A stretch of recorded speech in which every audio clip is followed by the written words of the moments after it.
We're going to take a quick listen to Tom Wheelwright explain to us that the big, beautiful tax bill. One of the most important tax bills we've had in recent history just passed on July 4th, called the One Big Beautiful Bill. And that is the actual title of it. Today, we're going to discover what's in it, what's not in it, and what kind of impact might it have on you and your business, and also what kind of impact might it have on the economy and the U.S. in general. So today I have with us Daniel Bunn, who's the president and CEO of Tax Foundation. We've had people from the Tax Foundation before, Daniel, but this is the first time that we've had you. Well, thanks so much for having me, Tom. Well, welcome to the WealthAbility Show. And if you would, just give us a little of your background. I know you've got a pretty storied background. Yeah, thanks so much. So I've been with Tax Foundation since 2018.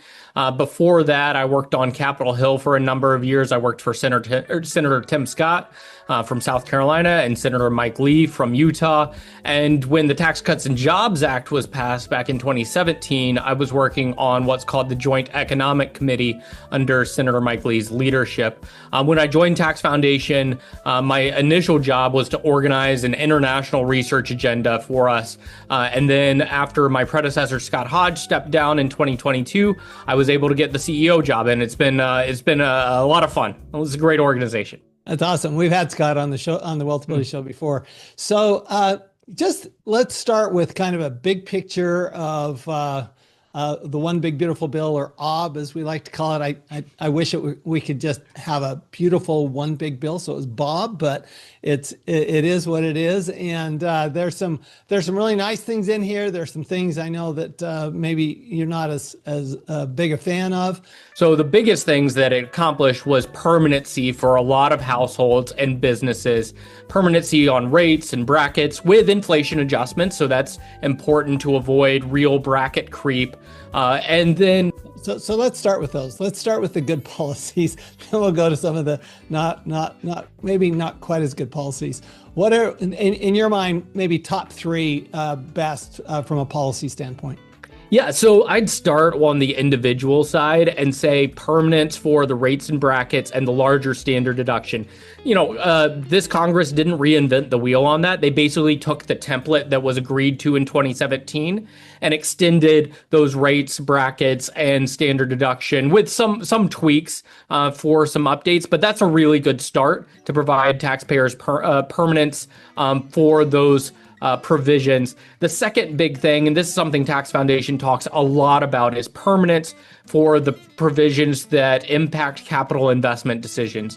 So this is full expensing for CapEx, for short-lived assets. There is now a temporary provision for investment in certain structures for manufacturing, and there's immediate expensing for research and development costs. Those are really huge, really impactful things for businesses that are trying to plan out their investment and try to be competitive in this world. And the last piece I'd say, and this is a little bit of a mixed bag, but the cross-border rules for the large multinationals, or really anybody who's doing business in multiple countries, providing permanency for provisions for U.S. exporters and for companies that are earning profits around the world. They made some improvements there that I think are really helpful and important. And again, with all three of those things, the theme of permanency just comes to the fore. Like that. What do you think? What do you think about this idea that, okay, well, when the Democrats get into power, which they will eventually get back into power, if and when they get back into power, that they will just change it all again? Yeah, that's a great question. So let me start with your permanence point, because I think it's a really good one. One of the things that permanence accomplishes is it provides leverage to lawmakers who are opposed to tax increases. Like you said, both around 2010 and this year, there was kind of opportunity because of the expiring tax rates for there to be a debate and a negotiation of where those rates are. But having these things set until they're adjusted in the future puts the onus on the folks who would propose either tax hikes or further tax cuts to generate a timeline for that debate rather than utilizing some deadline created by an expiring provision. I think when you're asking about, these permanent or temporary provisions, I think one of the things that Democrats might be looking at is some of these new provisions that we haven't talked about, the no tax on tips, overtime, et cetera, looking for some changes around that. Now, interestingly, the lower brackets are indexed for inflation. The higher brackets are not. So there is still bracket creep there with the higher brackets for sure. So let's talk about then, okay, talked about the good provisions. They tend to be the business provisions, the investment provisions from your point of view. What are the provisions that you think are not really good policy decisions and why? Yeah, so you mentioned one of them already. So the SALT cap provision, and there's all sorts of people on different sides of this. I thought the $10,000 SALT cap was good policy. Obviously, it hurt a lot of people, but I think the trade-off that people need to remember is that prior to 2017, a lot of those SALT payers would be in the alternative minimum tax or get caught up by Ps. And I thought the $10,000 SALT cap was a more transparent way of treating those deductions in the context of rate and rate reduction and other changes. So when this debate led to the SALT cap going up to $40,000 on a temporary basis, that's something that I felt like was not a good use of revenue. However, the margins in Congress are so thin that, just a couple members from New York State would be able to kind of sway the debate in their direction. So those kinds of, horse trading outcomes are to be expected. Another area is what I mentioned briefly before: no tax on tips, no tax on overtime, no tax on Social Security, et cetera. None of these are truly living up to the promise of zero taxes on those lines of income. And also, these are tax benefits going to very narrow slices of the population. I'm a broad-based, low rates kind of guy. I'm not a narrow tax cut for a slice of the population kind of guy. And that makes it really difficult to appreciate those provisions, even though I know the political movement behind those kind of probably helped the bill get done because there was so much pressure from the president, partially because of those provisions. Now some people would say, well, it's a good start, and that's what it is. So if President Trump's actually talked about no tax on up to $150,000, right? He's talked about that. And, I think one of the debate points is the no tax on tips, no tax on overtime, just a move towards that? Let's look at the winners and losers. And in your analysis, and I'm sure you guys have done this analysis, who are the winners and who are the losers from this tax bill? Yeah, so the big winners, I'd say on the business side, are manufacturers. This is a clear manufacturer's bill. We have analysis that's forthcoming kind of showing the relative tax cuts by industry. And far and away, manufacturers benefited primarily because of the bonus depreciation or full expensing. The additional pieces on the provisions for exporters are really important for U.S.-based manufacturers, and that's really clear. I would say the second group of folks are the folks who are really, would have seen a massive tax hike after this year if the bill had not been passed, and that's really across the income spectrum. There's certainly people at the top of the income spectrum that would have been able to manage some of those a little bit better than your average family, but that's another big group of winners, folks that just avoided a massive tax cut out of that. Another thing that I think about when I think about the context of this bill and some of the other economic policies, I think one of the challenges here, and it's not a clear loser from the big, beautiful bill, but it is a loser kind of in the context of all of U.S. economic policy right now. And those are businesses that are doing a lot of cross-border work and that are going to be facing a lot of the uncertainty with the trade policy and the tariffs, maybe sourcing a lot of their raw materials from foreign jurisdictions. And that's one of those challenges where the bill didn't really make a massive improvement for U.S.-based multinationals. And in the context of the tariffs, it's hard to see how they're much better off than otherwise. I hear people say all the time, well, this administration doesn't really have a real strong economic policy. I'm going, wait a minute.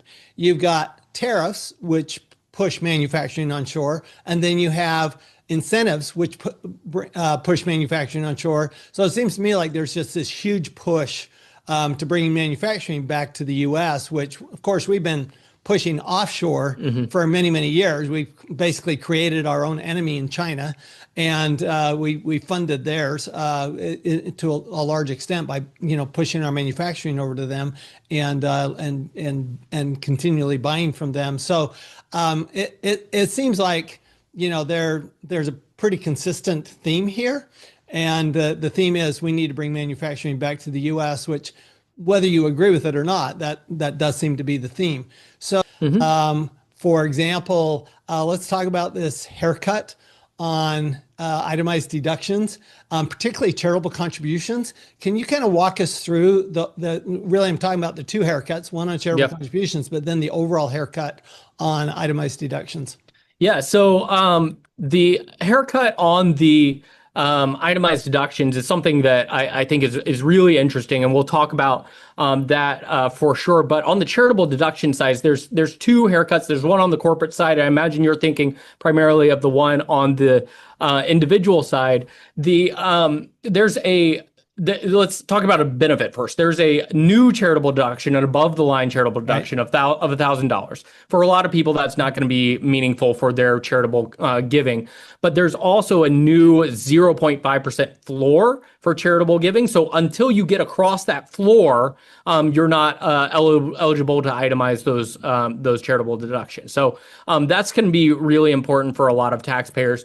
There's a similar policy on the corporate side as well. Yeah, but that's a 1%. So that's an even bigger one. Right. And they're capped at 10. So they got this weird 9% window. Range going on, right. Where individuals have this much bigger range, right? They get over 0.5%, but then they get up to, 50%, sometimes more. Yeah. But then you get into what you were talking about, the trim on itemized deductions. And one of the things that, thinking as a policy person, someone who cares about broad bases, low rates, the limit on itemized deductions makes sense. But this is a limit that says, once you're above the 35% bracket, the way deductions work, they're essentially valued at your marginal tax rate. So if you're in the 20% bracket, an itemized deduction is worth 20 cents on the dollar to you. If you're in the 35% bracket, you get 35 cents on the dollar of your deductions essentially against your tax bill. But past that, you only get 35%. So even if you're in the 37% bracket, the value of your deductions is limited to 35%. And there's some really strange interactions, and I won't be able to explain them all today because we are still figuring out how they all fit together with the AMT cutoff and with some of the SALT limitations. And it's not clear for certain it's going to be taxpayer by taxpayer which one of these limitations is going to be binding for them, meaning which one they might want to think twice about, what they're itemizing or when they're planning their giving or where they are in the income thresholds and things of that nature. So for a lot of taxpayers in that 37% bracket, this tax bill made their lives a little bit more complicated. And if you're below that, it's a lot simpler, I would say. Yeah, well, I mean, it means there's going to be more planning for sure. So let's talk about one other aspect of this bill that I don't think people have focused a lot on, which is, and I'm just going to ask a question flat out. When is the U.S. government going to stop penalizing people for getting married? That's a great question. Yeah, so the marriage penalties, which essentially pop up anywhere in the tax code where, you've got a tax bracket for a single filer that is not perfectly doubled for married filing jointly, you end up with some sort of tax penalty. The answer is, I think they would fix it today if they didn't care about the fiscal challenges. So there's a revenue consideration with those policies that I think fundamentally undercuts kind of the goal of the tax code, which is to raise revenue without creating distortions for decisions like getting married. And I think the way the tax code interacts with those decisions is particularly harmful, and those things need to be fixed. Tax Foundation's talked a long time about fixing those marriage penalties. Let's talk about a couple of those that pop up in this legislation. The SALT deduction. You're right. As an example, it does not double. If I have two single people living together, I have an $80,000 deduction. If I have people married, they get a $40,000 deduction. So again, they lose $40,000 of just their by deduction getting married. Just by being married. And then the same thing happens in the tips, right? Yes. Yep. That if you're married, it's 25,000 is your limit. Is your limit on your deduction, whether you're single or married. So if you have two single people living together, both getting tips, they're going to get a better tax situation than if they got married. Yes, and now it's for other provisions like the reduction or the deduction for seniors, you do get double. That's per taxpayer. So this bill is really kind of confusing when it comes to some of these provisions. Confusing. It just seems like, wow, yeah, there's some of these that they doubled everything. I mean, the overtime, that's doubled, right? Right. That's doubled, but tips are not. Yeah. And it's like, to me, I mean, I know how much extra I pay. In fact, my wife complains to me all the time. I pay she goes, I pay so much more in tax because I'm married, Tom, than if we'd never gotten married in the first place. I'm going, and it's true. I mean, it's not insignificant. It's a lot of money. Right.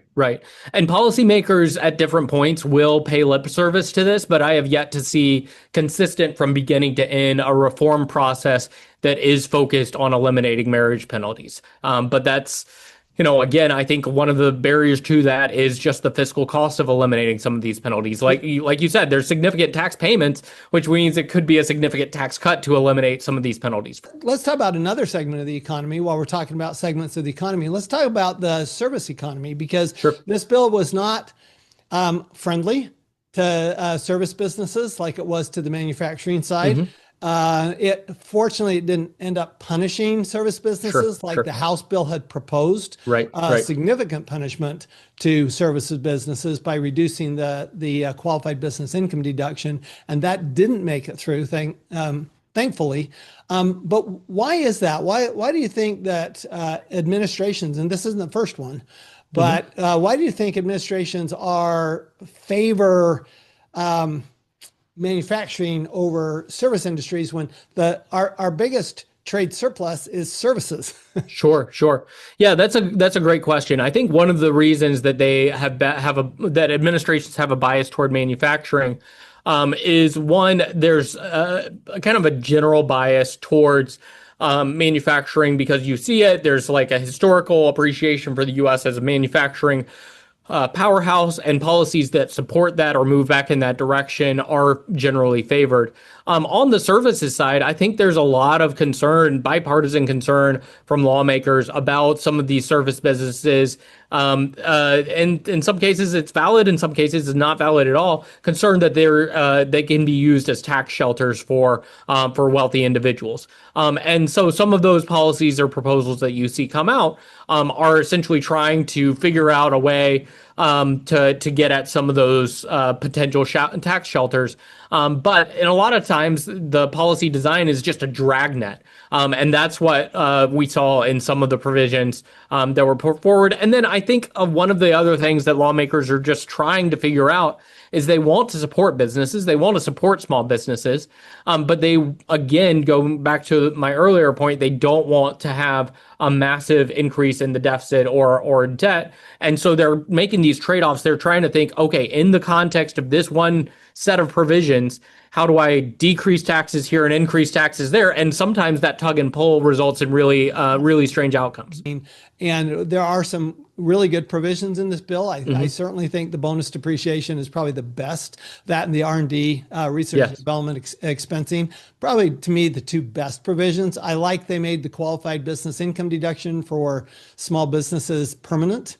I thought that was a good move. I thought it was interesting that the House had it at 23%. Right. And the business groups were just going, whoa, where'd this come from? This is awesome. Right. We didn't ask for this. We didn't even ask for this. Yeah. I'm going, well, and in the end, you didn't get it. So it stayed at that 20%. Yeah, one area that we haven't talked on at all is the different savings incentives in the bill. There's expansions for health savings accounts, expansions for 529 accounts for education. There are these new Trump accounts. All of these things are going to help various taxpayers in different ways. But for me, I feel like it's a missed opportunity. I'm a big promoter of what's called a universal savings account. And what kind of a missed opportunity is to roll some of these things into one basket for savings, for families to be able to navigate a little bit more simply. Like, I mean, right now you could have, your Roth, your traditional, your, employer sponsored stuff, your HSA 529, et cetera, et cetera. And it's just a nightmare for people to manage. And I think some simplification movement in that direction would have been nice. But that is an area that policymakers dug in and made some changes and expanded the benefits. Yeah. And interesting enough, like when the House came out with the Trump savings plan, I'm going, this is a really cool thing. It can be used for a first home. It can be used for starting a business. It can be used for education. And then all of a sudden, it's just another 529 plan. It's just an education.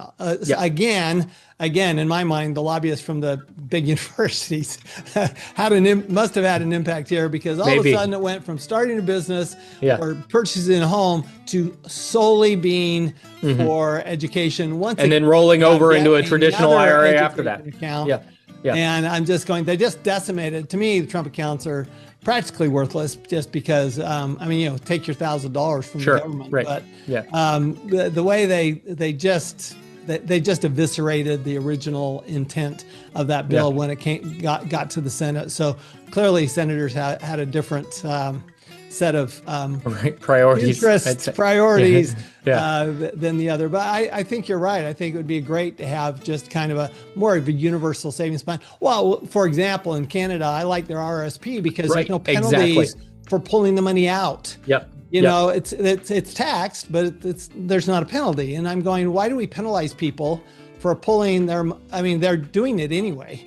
But why are we taking that 10% penalty? It doesn't make a lot of sense to me. Or the super funds in Australia. Another one, which I think is even a better plan, because it gives better tax rates when they pull it out. So there are some improvements. So let's wrap up with something that is really odd to me. It happened in the 2017 Act as well, but somehow the One Big Beautiful Bill has not been popular with the general public. It's tax cuts across the board. The general public. How have